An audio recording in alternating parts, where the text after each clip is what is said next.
am I taking care of my mind on a day-to-day basis? Am I taking care of my spirit on a day-to-day basis? And then am I taking care of my body on a day-to-day basis? It is okay to go and sit down, be mentored by someone, discipled by someone, counseled, whatever it takes, so that when things happen, you're not triggered to walk in hardness of heart, but you're willing to be yourself. Yes. Be who God made you and celebrate that person. Welcome everybody to another episode of the Dream Lifestyle Podcast. In today's conversation, we're going to be talking about how to love yourself and others. Okay. And this is an important conversation. And of course, I got my mama back here on the pod. So Thank you for having me again. Absolutely. And this is an important topic. It is. You know, when it comes to loving yourself and loving others, simply because us as human beings, we are relational. Mm-hmm. And that almost is like countercultural at this point. Because like I think people have like popularized, you know, I can do it all by myself and I'm self-made, all of that.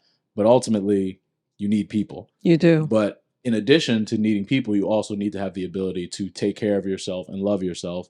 And so with that, as we're talking about how to love yourself and others, in your mind, what is loving yourself? Let's start there to kind of lay a foundation to this. Okay. So when I think about what it means to love yourself, it means that you are willing to hold yourself accountable.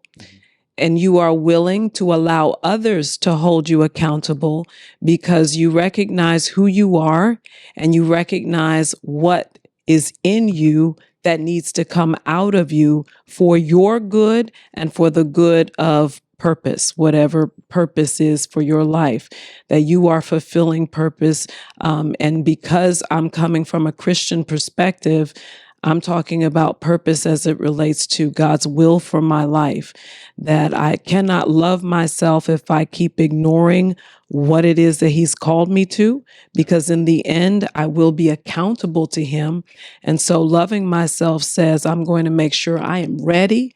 I'm going to make sure that I'm preparing and that I'm not ignoring some of the things that are necessary for my own development. And I may not know those things, but I love myself enough to have ears to hear when someone else is pointing out my strengths, but also my weaknesses. I love that answer because I think it speaks to, there's a different, loving yourself is not doing what you feel is right. Right. Loving yourself is aligning yourself with your God-given purpose. Exactly. Right? Not your self-defined purpose. Mm-hmm. And loving yourself, to your point, like there are a lot of people, I'm certain of it, that they feel like they want to go left, but God's actually saying you need to go right. And they're dealing with that tension, right? Where it feels, it's almost like Jacob when he wrestled with God and he ended with the broken hip. Like there are a lot of people that are wrestling with God and God's like, I'm telling you to go over there. I'm telling you to start this. I'm telling you to pursue that. Exactly. And because people come from their own situations, experiences, and everything like that, they kind of want to do their own thing. They do. You know, because they're operating under their own point of view. And so it's like, while they may think, well, I'm loving myself because I have my morning routine. I'm loving myself because I take care of myself, which that stuff is a part of loving yourself. But I love that you started off where it really comes from like really within. Like it's loving so yourself is getting really clear and understanding who you are within, but also understanding your mission, understanding why you're here. Absolutely. Because now you're able to align your actions. Absolutely. There are so many people who are running after things and they presume that the things, if I can get them, those things will make me happy, which will be me loving myself. But the reality is things are empty. So you can accumulate the things, but it's never enough. And so you'll find yourself always accumulating because you cannot find fulfillment in things. Yeah. But if you're loving yourself, and to your point, your example, that if God is saying to me to go right, but I'm wanting to go left because left looks like I'll have more stuff, whether it's the money or the just assets or whatever it is that you have seen in your mind that you say you want. And yet going to the right doesn't look like I'll be able to accomplish everything that I had in my mind. Well, then you can be dismissive of the things to the right when in fact the thing to the right is what brings you real fulfillment. It truly does edify. So the world may be dismissive of you being I don't know, as an example, a teacher, because that doesn't look like it's elevated enough. It doesn't look like you're going to make a lot of money. But yet that's where God has placed you, and that's the place that will be life-giving for you. And that is loving yourself. Agree, because, ultimately when you think about, like, it makes me think about just someone's life on a day-to-day basis, because it's no secret that there are a lot of millionaires, people with the stuff, people with the nice cars, and the nothing nice wrong with house, it. the bank accounts, and there's nothing wrong with that, right? Like, there's nothing wrong with wanting things and pursuing them and attaining them. But ultimately, when you think about how you feel every single day of your life, that is really what is important. And in the context of what we're talking about, that's actually loving yourself. Absolutely. Like, for me, it makes me think about when I had my Beamer. Like, I love that car. The car was like, man, it felt amazing knowing, man, I'm 20, I think I was 23 at the time. 23 at the time with a Beamer. I was like, who would have thought? Like, this is amazing. Yeah. But at the same time, while I enjoyed the thing, I was still figuring out, or at least I had a glimpse. I'll say I had a glimpse. I didn't say I wasn't clueless, but I had like a glimpse. I'm like, all right, what you doing with me? But once I really found and discovered the purpose, the excitement that I get when it comes to having these types of conversations where I'm clear on, okay, Lord, I know that it's my job. You've put me here to not only lead people to you, but help them fulfill the purpose that you gave to them. When I know I'm operating at that level, right, with my actions, like, I remember the excitement I had with the car. It was very much high excitement, pulling off the lot, sport mode, everything. It was wonderful. Yeah. But when I think about having those conversations and seeing people with their aha moments, where I'm standing on a stage and I can see everyone's locked in because they're ready. They are experiencing transformation right then and there. Their eyes are being open to what God has for them. That, to me, outweighs the excitement of a car, like, by 100 times over plus some. Absolutely. Like, it's just not even comparable. And it's rewarding. Exactly. And you chase after it too. Right. Because I think when you're loving yourself, like a sign, if anyone's looking for a sign of like, well, I don't know, like, I feel like I'm in line with my purpose. When you love yourself, you're going to really be passionate about something. Right. And not just passionate where like, oh, like, I enjoy it, it's nice, it's cool. Where like you're really chasing after it. Where like you cannot get enough of it, and not in a unhealthy way, right? In a way that leads to burnout or anything like that, but just in a way of like, man, I want to do more of that. And to add on too, one of the things that I've just discovered when it comes to the topic of purpose is, and I say this all the time, our purpose has nothing to do with ourselves. It has everything to do with everyone else. And so another sign in which you can know, am I operating within my purpose? Am I properly loving myself? Is think about how you're impacting other people.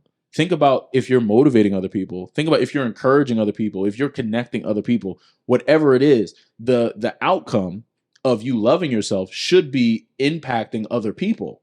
It should be helping somebody else breathe easier. It should be helping somebody else. If I can add to your point, there are so many people, especially in your 20s, when you really don't know what you're passionate about. You're still trying to figure it out. There are some who know exactly what they want to do and they know how to get there. They're striving. I want to be a doctor, so I know I have to go to school for 4 years undergrad. I got to go to school for medical. So they know where they're going. They're driving towards that end.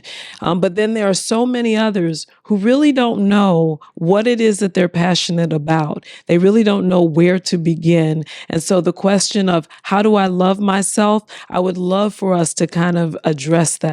Because when you think about not knowing who you are to the degree that you think, what is my career? What am I born for? What is it that I'm supposed to do? Well, loving yourself doesn't give up, and loving yourself doesn't become complacent. Loving yourself says, I need to pursue God because he's the one who created me. So the creator of the thing knows the purpose for the thing. And so if I go to him, it means, Father, I'm asking you to reveal what you created me for.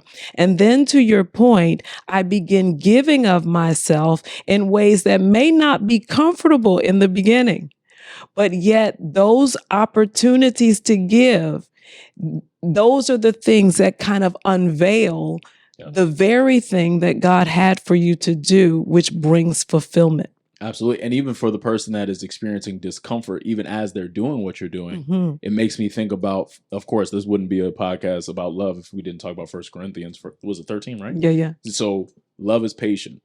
You should be patient with yourself. Yeah. Love is kind. Be kind to yourself. What is it? It's long suffering.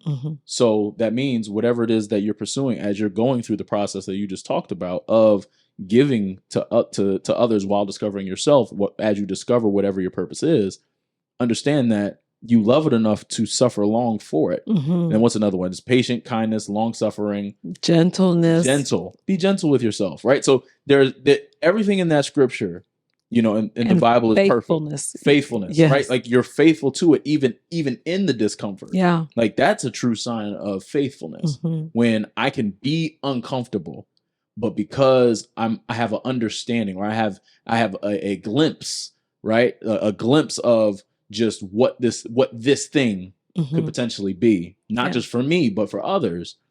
I'm willing to go through it. I'm willing to be uncomfortable for that. Absolutely. And I think that's just, again, another sign for people to really understand, am I in the right spot when it comes to walking in my purpose and properly loving myself? Yeah. I agree. And when I think about my own story, I think the story does begin with what it looks like, and we're going to talk about it, what it looks like to love others, which is then how I determined, okay, this is what purpose is for me. Because I remember going to church and my mother asked me, she says, well, how are you going to serve? And I thought, serve? I don't know. I didn't even thought about it. Right. And so she says, well, why don't you give it some thought? And so I asked someone who was a leader in the church how I could serve in the church. And they immediately pointed me to children's church. I don't want to work with children. Yeah. That was uncomfortable. I don't want to work with children. Like, why do I want to be in children? I don't even like to babysit. But I came out of my comfort zone, not knowing that purpose was going to be revealed, because I swore that I would never be a teacher. I didn't want to be a teacher. I didn't want to be in the school system. All of my family they're educators. So that's not what I wanted to do. And yet, when I went into the classroom because there was a need, loving other people, I found something that I was pretty good at. And not only was I pretty good at it, but I enjoyed making sure that people understood concepts. Like, it was super important to me, and I didn't realize how much it was important. And yet I was presenting the gospel of Jesus Christ to children. And before I knew it, adults were sitting outside of the door and they were listening as I was presenting to children. And fast forward in life, that has been the very thing that has been, that I do every day. And I am very fulfilled. Does it bring all of the thousands that others may at people at Wall Street may get?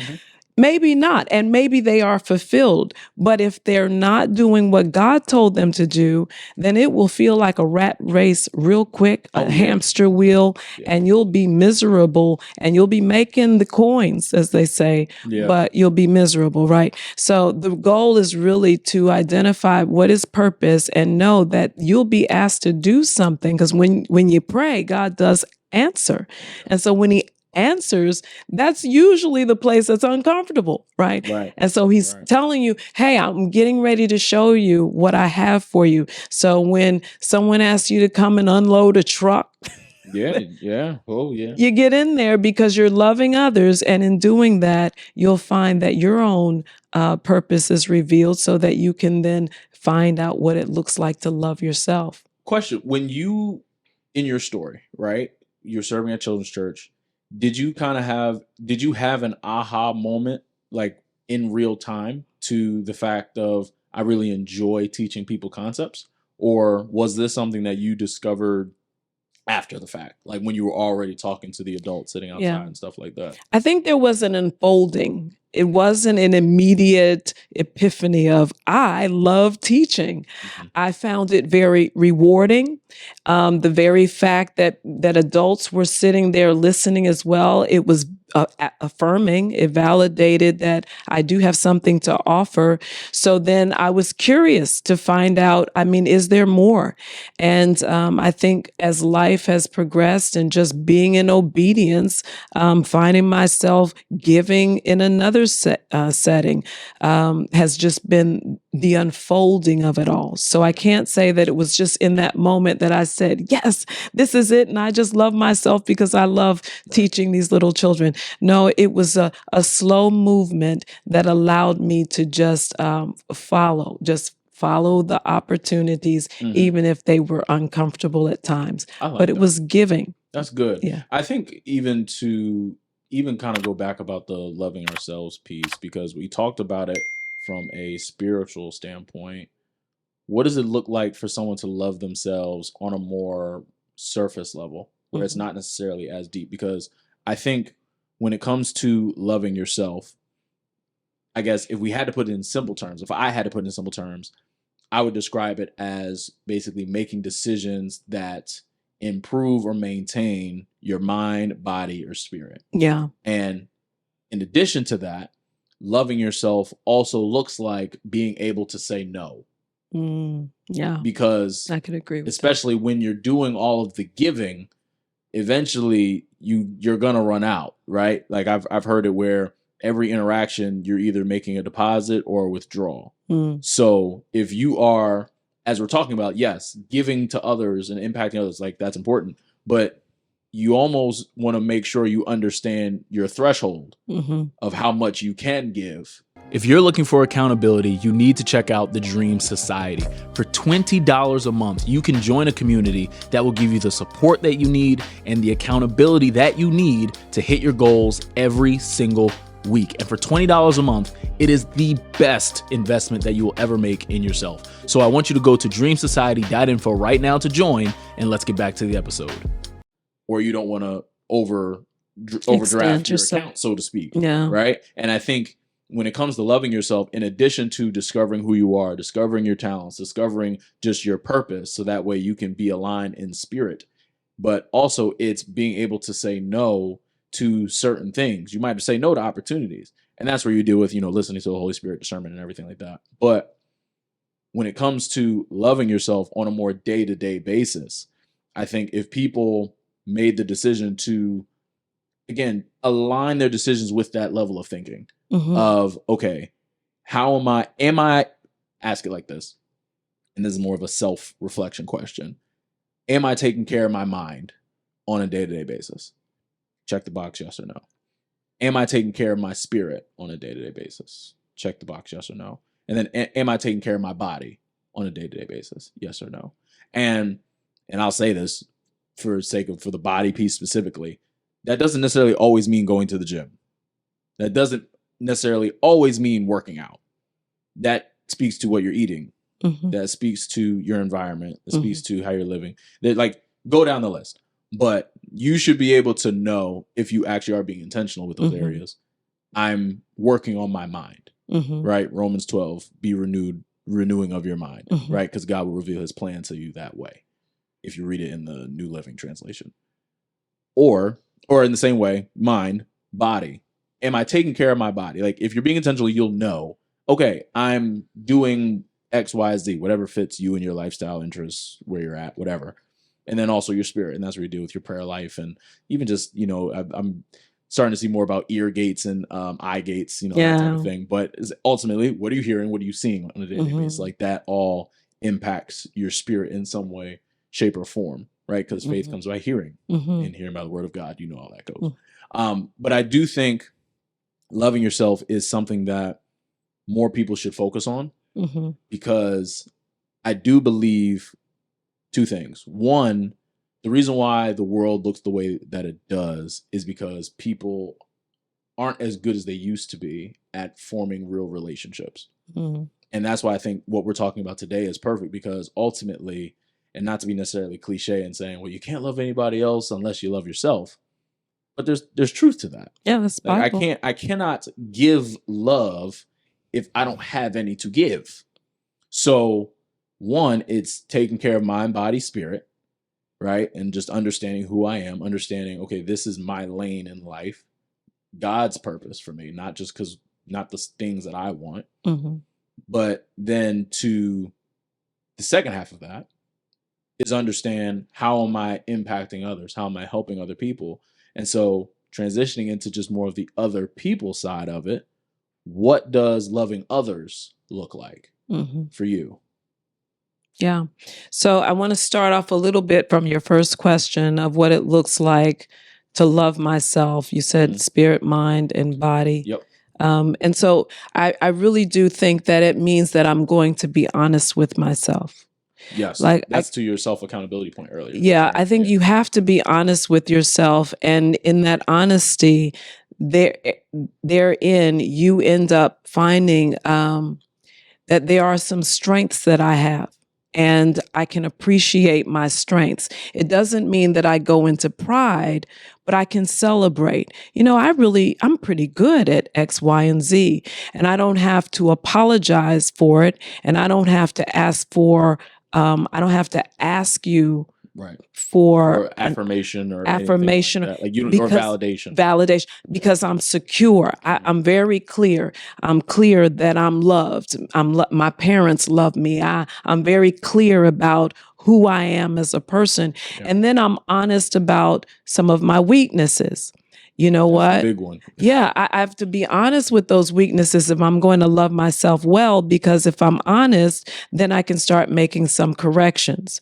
I can judge it so that I can start changing those behaviors. If I always justify it, then I'm going to stay in that same place of weakness. Oh, yeah. Even if I have justified how it's okay, the world around me is looking at us like, what? Why are you still acting like that? And you're X years old. Mm-hmm. So it's important for me to be honest with my strengths and honest with my weaknesses. And when I recognize, okay, I have some strengths, I'm not going to boast in it per se, but I may investigate it a little more. Right. And then when I think about my weaknesses, I start looking at, what do I need to do to make adjustments? So if I have an anger problem, well, I can't keep having outbursts of wrath. I cannot keep, showing out at every moment and call that loving myself. I want to be better. So now I call this peeling the onion, because with an onion, there are several layers, right? And it's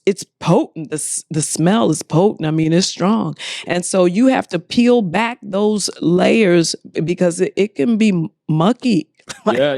No, so it gets sticky for sure. Yeah. So you have to be able to say, okay, I'm having issues with anger because things don't go my way. There we go. That stinks. You've identified a trigger. Yeah. And so if things don't go my way, then I'm having a temper tantrum. And if I'm having temper tantrums, why am I having temper tantrums? Because I'm spoiled. I've always had it my way. That's another layer that says, okay, but should I still be acting like that? And I'm still X age old? Mm-hmm. No. So I need to make some adjustments. So why am I still doing this? Because I'm looking for attention. This has always worked. I don't know what your issues are, but I think you can peel those onions, the layers back enough to get to be vulnerable enough with yourself to say, here is the issue.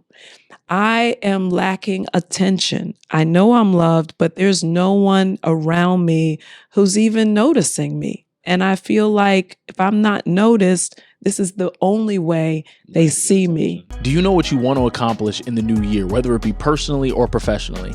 If you're trying to figure it out, I'm encouraging you to get your ticket to the Dreamer Symposium. This is going to be your space to get really clear on what you want to do, where you are, and you're going to leave with a practical success strategy. And there's going to be an accountability system for the entire year to make sure that you complete it, so that way you elevate your life. All you have to do to get your ticket is go to dreamersymposium.com right now so you can register. I want you to be there because I want you to level up. I want you to go to the next level in your life. I want you to level up in your finances, level up in your personal life, level up in your professional life, level up your overall level of being. And you have to go to the Dreamer Symposium to do that. So go to dreamersymposium.com, get your ticket. Now let's get back to the episode. And I think what's cool about what you just said is it speaks to, like, I heard loving yourself as having a standard for yourself. Yeah. Right? Like in the different areas of your personal life, right? So in this case, in your example, you talked about anger. There's a standard to how you handle your anger. And again, even to the God-given purpose piece, like there's the standard with that. There's a way in which you need to operate and live so that way you can properly love yourself, not like yourself. And so what most people do, especially young people, I hear this comment all the time or often, I don't care. Oh yeah, that's lies. I don't care. Those are all lies. Yeah, that is not true. You do care. Right. And because you care, you are deflecting. You're hardening your heart because you don't want to get hurt if you care. So that's the onion, right? That's the layer. You got to pull it all the way back and say, okay, but if I care, what's going to happen? They are not going to care about me. I'm going to be rejected. Like, I'm not doing psychiatry here. I think this is just pretty obvious that there's a bottom line here. So I need to grow up and mature if I'm going to love myself well, so that I can stop being the child and I can begin to embrace who God made me, and I can embrace it on the level of my age, if for instance, and I'm willing to receive information that says, you know what, I probably do need to talk to a counselor because I'm still wrestling with issues. I got issues. And we all have issues. We all have issues. And it makes me think of, I think it's in 2 Corinthians, but when I was a child, I thought like a child. Exactly. When I became an adult, I put away that childish. Yeah.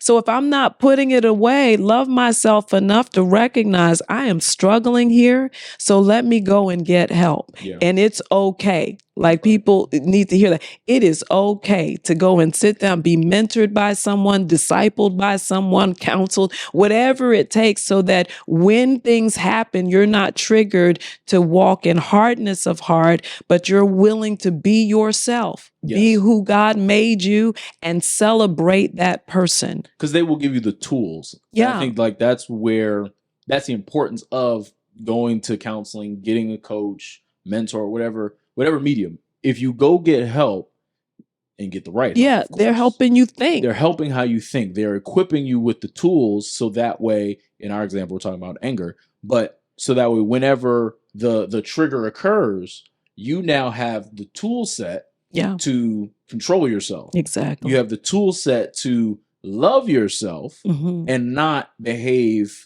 in a way that isn't in line with who you're supposed to be. Exactly. Because I am enough for me. Yes. I am okay, and I don't have to show off or act out in order to prove to them that I'm okay. And people notice that. Like, people are very observant, even though they may not describe themselves as observant. But if you watch somebody and you're around somebody long enough, it's easy to tell the people that invest in themselves. It's easy to tell the people that are intentional when it comes to loving themselves. Whether it is in, they don't always go out with us, or they don't seem to be everywhere like everyone else. Like, you can just tell, okay, they live their life in an intentional fashion. And those are usually the people that I like to cling to, because that lets me know, like, there's a lot of things that come with that. Like, in the same way, if you were to meet somebody that was in shape, right? There are a lot of things you can assume about that person because they're in shape. Now, of course, that's generalization. But for the most part, okay, if this person's in shape, that means that they're disciplined. If this person's in shape, that means that they probably have some reason to be in shape, right? They care about their health. They care about their body. They care about themselves in some way, shape, or form. And that, like, from there, you can kind of tell, like, okay, this person has priorities. Like, there are a lot of things you can basically assume about a person based on observation. Right. And when someone does the things that we're talking about, where it's like, listen, choose yourself, love yourself. Yeah, I like that. But love yourself the way God wants you to love yourself, not love yourself in like the way the world tells you to love yourself. Yeah. Because that's just off. But when you love yourself the right way, you're going to start seeing, as we mentioned before, earlier in the conversation, people will be attracted to you because now you're going to be the one to basically pass on the tools that you got, whether they're self-developed tools or they're tools that you picked up from mentors, from experiences, from events, from people, whatever. But you're able to now pass along that information to help other people. So that way they themselves can love others. And you're going to be loving them in order by helping them. Yeah. You Yeah. know? I agree. And I think even to add on to the point of just transitioning into the loving others piece of it, I do think loving others also has to do with understanding others as well. Because I can't properly love you. I can't properly love somebody else if I can't understand them.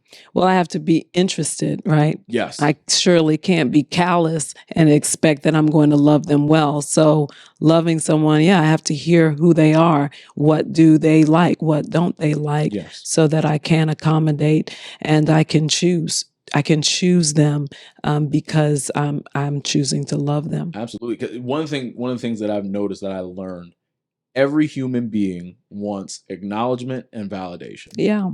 And that's easy to give. And it's so simple, right? Like, for example, and this is going to be a wild example. Let's say if this mic was white, let's say clearly this is a black mic, clearly, right? Mm-hmm. But if you said, Trev, this mic is white, and you really believed it, and and in my mind, I'm like, Ma, no, it's not. Like, but acknowledging is me saying, you know, Ma, I see that you think that this mic is white. What makes you think that? I'm at least acknowledging what you're bringing to the table, your thought that you're bringing to the table. Mm-hmm. Now, I know you're wrong. Yeah. But I'm at least acknowledging, like, okay, that's what you said. We're here now. Cool. Validating is saying, okay, after you explain yourself, okay, I can see with that line of thinking why you might have gotten there. But let me explain to you why that's off. And so, and that's where you deal with whether or not people can be disagreeable or not. Mm-hmm. But overall, more times than not, people just want to be acknowledged and validated. True. And when you're handling other people, when you are intentionally loving others, you want to do what you can to acknowledge them. You want to do what you can to validate them, but still be able to bring correction where needed. Mm-hmm. And I think that's where people's relationships really fall apart, because there's either no acknowledgement or no validation. And if there's not those two things, there's no way there can be correction. Mm-mm. Because at that point, you're probably just opinionated. Well, the thing about it is, if you have not put in enough validation and affirmation and love, then you won't be able to bring the correction. You won't be able to present some of the needs for change, because no one wants to hear that if you haven't made an investment in them. First. So you have to be able to give and help them see all of their the things that their traits that are great, right? You know, you are such a strong listener. You know, I really appreciate, and I'm not saying that you're doing this in some kind of not in like a weird way. You're not like trying to manipulate. There's no manipulation. Like that. It's over time. You're inputting so that when there's a need to take out, you can. Like there's an opportunity. So giving of yourself to the other person by affirming and validating will always allow for you to bring the correction when you see it. But if you never bring validation and affirmation, and it's only withdrawals of why you need to correct this and why you need to do better there, then people tend to harden and turn off. Absolutely. That check That's will not bounce. Loving. Yeah. That check will bounce if you try to correct somebody without pouring into them. Mm-hmm. And it does take time.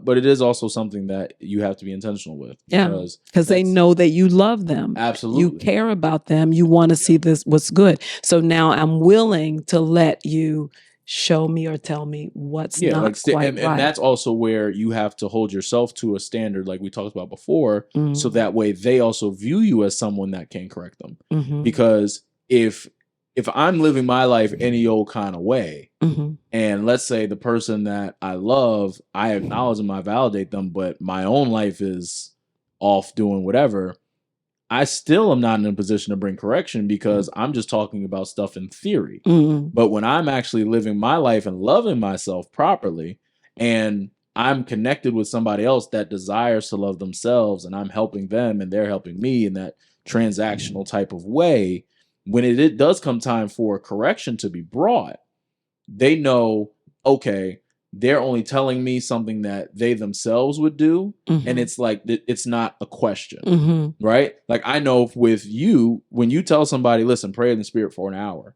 there's a confidence with the person on the receiving end of that you're telling them something that you do on your own. Mm-hmm. Like this isn't just like oh, well, I just want them to pray for a long time. So you do what I won't do. Right. Like you can't do that. Right. And I think I was reading a leadership book by Pastor Todd Bishop. Shout out to you, Pastor Todd.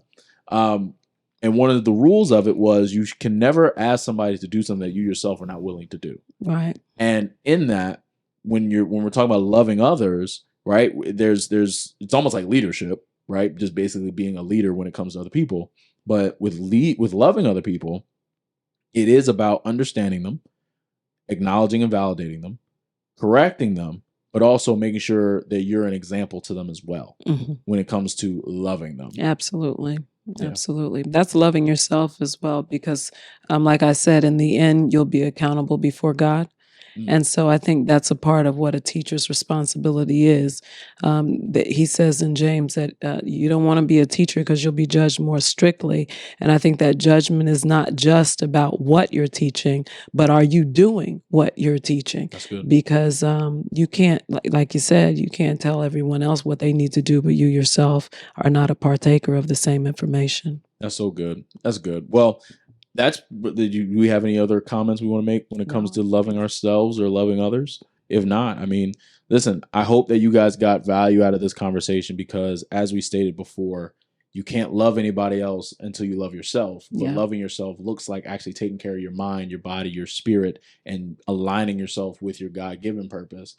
But also when you start that process to love yourself, you'll then be able to love others, and you'll be able to understand them. You'll be able to acknowledge them, validate them, as well as correct them and be an example, all the while living a life of purpose, living a life where you will attain the things, but you're going to attain the things while really enjoying your life as opposed to just having it. So thank you so much for checking this out.